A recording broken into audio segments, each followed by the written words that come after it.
Hi friends, welcome back to my YouTube channel. എൻ്റെ പേര് സിമിയ. ഇന്ന് ഞാൻ തയ്യാറാക്കാൻ പോകുന്നത് നമുക്ക് ബ്രേക്ക്ഫാസ്റ്റിനും അതുപോലെ തന്നെ ചോറിൻ്റെ കൂടെ കഴിക്കാൻ പറ്റിയ ഒരു കറിയാണ്. ഇത് തക്കാളിയും മുട്ടയും വെച്ചിട്ട് ചെയ്യുന്നതാണ് കേട്ടോ. അപ്പോൾ എല്ലാവരും ഒന്ന് കണ്ടു നോക്കാം, എന്നിട്ട് നിങ്ങളുടെ ഫീഡ്ബാക്ക്സ് അറിയിക്കാം. എൻ്റെ ചാനൽ ആദ്യമായിട്ടാണ് കാണുന്നതെങ്കിൽ ഒന്ന് സബ്സ്ക്രൈബ് ചെയ്ത് സപ്പോർട്ട് ചെയ്യണേ. ആദ്യം തന്നെ നമുക്കൊരു കടായി അടുപ്പത്ത് വയ്ക്കാം. അതിലേക്ക് ആവശ്യത്തിന് വെളിച്ചെണ്ണ ഒഴിച്ചു കൊടുക്കാം കേട്ടോ. അപ്പോൾ വെളിച്ചെണ്ണ തന്നെ ഉണ്ടാക്കുക. വെളിച്ചെണ്ണ നന്നായിട്ട് ചൂടായി കഴിയുമ്പോൾ നമുക്കതിലേക്ക് 1 സ്പൂൺ കടുക് ചേർത്ത് കൊടുക്കാം. കടുക് പൊട്ടിക്കഴിയുമ്പോൾ നമുക്കതിലേക്ക് സവാള കനം കുറഞ്ഞ് അരിഞ്ഞ് വെച്ചേക്കുന്നത് ചേർത്ത് കൊടുക്കാം കേട്ടോ. അപ്പോൾ ഞാനിവിടെ ഒരു 3 സവാള ചേർത്ത് കൊടുക്കുന്നുണ്ട്. ഒരുപാട് വലുതല്ല, ചെറുതാണ്. അപ്പോൾ എപ്പോഴും പറയുന്ന പോലെ തന്നെ സവാള പെട്ടെന്ന് വഴന്ന് വരാൻ വേണ്ടിയിട്ട് നമുക്ക് കുറച്ച് ഉപ്പ് ചേർത്ത് കൊടുക്കാം. ഇനി ഇതിലേക്ക് ഒരു 2-3 വറ്റൽമുളക് കീറി നമുക്ക് ചേർത്ത് കൊടുക്കാം. ഇനി നമുക്ക് ആവശ്യാനുസരണം കറിവേപ്പിലയും കൂടെ ചേർത്ത് കൊടുക്കാം കേട്ടോ. ഇനി നമ്മുടെ സവാള നന്നായിട്ട് വഴന്ന് കഴിയുമ്പോൾ നമുക്ക് അതിലേക്ക് തക്കാളി ചേർത്ത് കൊടുക്കാം. ഒരു 4 വലിയ തക്കാളി ഞാൻ ചേർത്ത് കൊടുക്കുന്നുണ്ട് കേട്ടോ. അപ്പോൾ ഞാൻ നന്നായിട്ട് കനം കുറച്ചിട്ട് നീളത്തിലാണ് കട്ട് ചെയ്തെടുത്തേക്കുന്നത്. അപ്പോൾ അത് ഫുള്ളായിട്ട് ഞാൻ ചേർത്ത് കൊടുത്ത് നന്നായിട്ടൊന്ന് ഇളക്കി യോജിപ്പിക്കുവാണ്. ആവശ്യമെങ്കിൽ കുറച്ച് വെളിച്ചെണ്ണയും കൂടി ഒഴിച്ചു കൊടുക്കാം. ഞാൻ കുറച്ച് ഒഴിച്ചു കൊടുക്കുന്നുണ്ട് കേട്ടോ ഈ സമയത്ത്. ഒരു 1/2 സ്പൂൺ മഞ്ഞൾപ്പൊടി ചേർത്ത് കൊടുക്കുന്നുണ്ട്. തക്കാളിക്കും കൂടി ആവശ്യമായിട്ടുള്ള ഉപ്പും കൂടിയും ചേർത്ത് കൊടുക്കാം നമുക്ക്. ഇനി കുറച്ച് മുളക് പൊടി ചേർത്ത് കൊടുക്കാം. അത് എരിവിനനുസരിച്ചിട്ട് ചേർത്ത് കൊടുക്കാം കേട്ടോ. 1 സ്പൂൺ ഗരം മസാലയും കൂടെ നമുക്ക് ചേർത്ത് കൊടുക്കാം.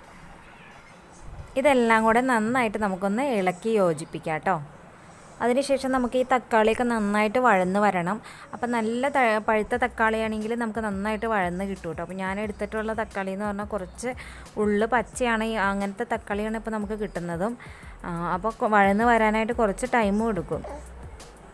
അപ്പോൾ മൂടി വെച്ചിട്ട് നമുക്കത് വഴറ്റിയെടുക്കുകയാണെങ്കിൽ വേഗം നമുക്കിത് വെന്ത് കിട്ടും. അപ്പോൾ ഏകദേശം നമ്മുടെ തക്കാളി ഇവിടെ വഴന്ന് വന്നിട്ടുണ്ട്. ഞാൻ നന്നായിട്ട് കയ്യിലൊക്കെ വെച്ചിട്ട് ഉടച്ചു കൊടുക്കുകയാണ്. ഈ ഒരു സമയത്ത് വേണമെങ്കിലും മുട്ട ചേർത്ത് കൊടുക്കാം കേട്ടോ. കുറച്ചും കൂടെ ടേസ്റ്റ് അതാണ്. പക്ഷെ ഞാനിപ്പോൾ 2-3 ടേബിൾ സ്പൂൺ വെള്ളം ഒഴിച്ചു കൊടുത്തതിന് ശേഷമാണ് മുട്ട ചേർക്കുന്നത്. അപ്പോൾ ജസ്റ്റ് ഒന്ന് ഇങ്ങനെ ലൂസായിട്ടുള്ള ഗ്രേവി നമുക്ക് കിട്ടും. അല്ലെങ്കിൽ നല്ല റോസ്റ്റ് മാതിരിയൊക്കെ വെള്ളത്തിൻ്റെ അംശം ഇല്ലാണ്ടാണ് നമുക്ക് കിട്ടുക. അപ്പോൾ ഞാനിവിടെ എല്ലാവർക്കും കഴിക്കാനുള്ളത് കൊണ്ട് തന്നെ കുറച്ച് വെള്ളം ചേർത്തിട്ടാണ് ഈ ഒരു കറി ഉണ്ടാക്കുന്നത്.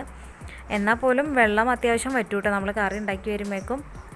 അപ്പോൾ ഞാനൊരു 3 ടേബിൾ സ്പൂണോളം വെള്ളം ഞാൻ ഒഴിച്ചു കൊടുത്തിട്ടുണ്ട്. വെള്ളം തിളച്ച് വരുമ്പോൾ നമുക്ക് ഇതിലേക്ക് മുട്ട ചേർത്ത് കൊടുക്കാം.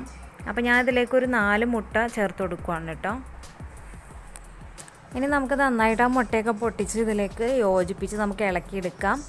അപ്പോൾ വെള്ളം ചേർത്തേക്കുന്നതുകൊണ്ടാണ് കുറച്ച് ലൂസായിട്ട് നമുക്ക് തോന്നുന്നത്. വെള്ളം ചേർത്തില്ലെങ്കിൽ ഇത്രയും ലൂസിന് നമുക്ക് കിട്ടില്ല കേട്ടോ. അപ്പോൾ അത് നിങ്ങളുടെ ഇഷ്ടം പോലെയൊക്കെ ചെയ്യാം. ഇനി ഇത് നന്നായിട്ട് ഇളക്കി നമുക്കിത് യോജിപ്പിച്ച് നമ്മൾ ചേർത്ത് കൊടുത്തിട്ടുള്ള മുട്ട നന്നായിട്ട് വെന്ത് കിട്ടണം.